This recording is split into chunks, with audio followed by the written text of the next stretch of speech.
All right, so today is actually all about honey. That's coming up next.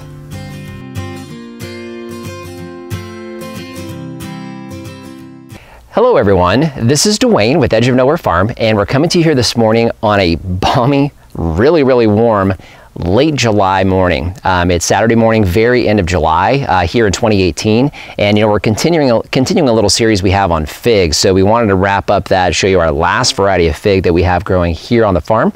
This is our Peter's Honey Fig. Now, I talked a little bit earlier over the last few episodes about us kind of showcasing a few trees that aren't necessarily producing for us yet.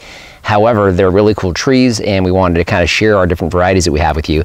This is really one of them. Now, not that we don't have fruit on there, we'll share that in a second, but it's not quite ripe yet. More about the tree itself. So Peter's Honey Fig. Peter's Honey Fig is a green fig. Actually, when it's fully ripe, it's kind of a yellowish color, but it's supposedly one of the sweetest figs that you can actually get. So we're hoping that's the case with this one. Haven't quite gotten a fully ripe fruit yet, but we're looking forward to that. So the tree itself. So the tree we actually planted a little over a year ago, about a year and a half ago. I think we put it in April of last year. It's July now, so it hasn't been in the ground very long, and it's already got some amazing growth. When we got it, it was actually in, I think it was actually a half-gallon pot, one of those little square pots. So it was very small. It was probably about, I'm going to say about the size of this branch. So that was what it looked like, and then in just over a year, it's turned into this very nice tree. So the tree itself, it's probably, he's actually got that tallest branch right there is probably about 8 feet tall, I'm going to say, give or take. And then as far as width, it's probably about 7 feet or so across.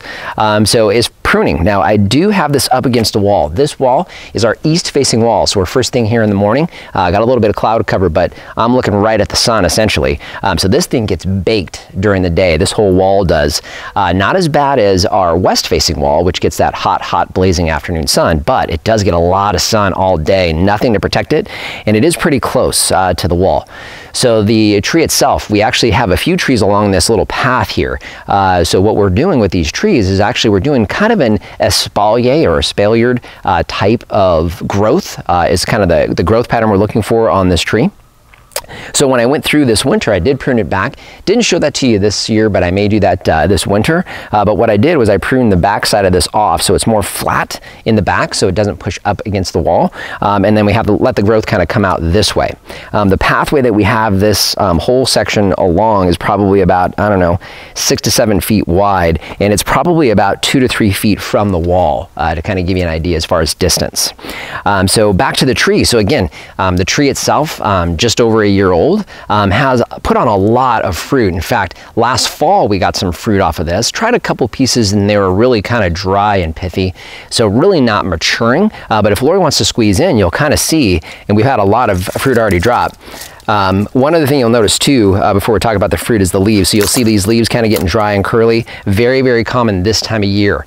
We have some monsoon weather, but it's not consistent. So we got a lot of dry days, and then we have some kind of moist, sort of moist, as moist as we get here, like we do this morning. But we do get some of these dry into the leaves, very typical, but you'll also see new growth at the same time. So very new growth here right on the tip. And then fruit. So we got a lot of fruit. You can see it's trying to set. They're just not maturing. So the fruit itself is just dry and, well, pithy is the best way I could describe it.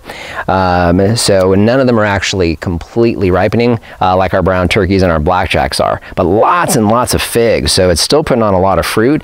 They're just not maturing completely. So really kind of looking forward to this. Don't have a description that I can give you of Peter's Honey Figs because I've never had a ripe one. But we did want to kind of give you guys a quick sneak peek of our Peter's Honey Fig. So just want to thank you for joining us today. And you know what, if you haven't done so already, hey, subscribe to our channel. You know, we got a lot of cool content. We got through the summertime, especially if you really like fruit trees, we got a lot of that content coming up. And hey, you know what, like and share the video. If you got anybody that's into fruit trees or into desert gardening, I really love to share that with as many people as we can, particularly if you're in an environment like ours, but even if you're not, you know, like and share it with your friends and family. And hey, you know, if you have any questions or comments, leave them in the comment section down below. You know, Lori and I really love interacting with you guys, and the YouTube format is really cool in that we can do that no matter where you're at. We've even interacted with people in other countries. It's really kind of wild, but we love seeing that too.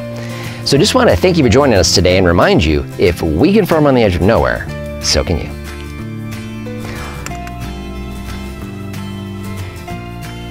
Don't forget I need to remind you, or remind me to remind you about the ants.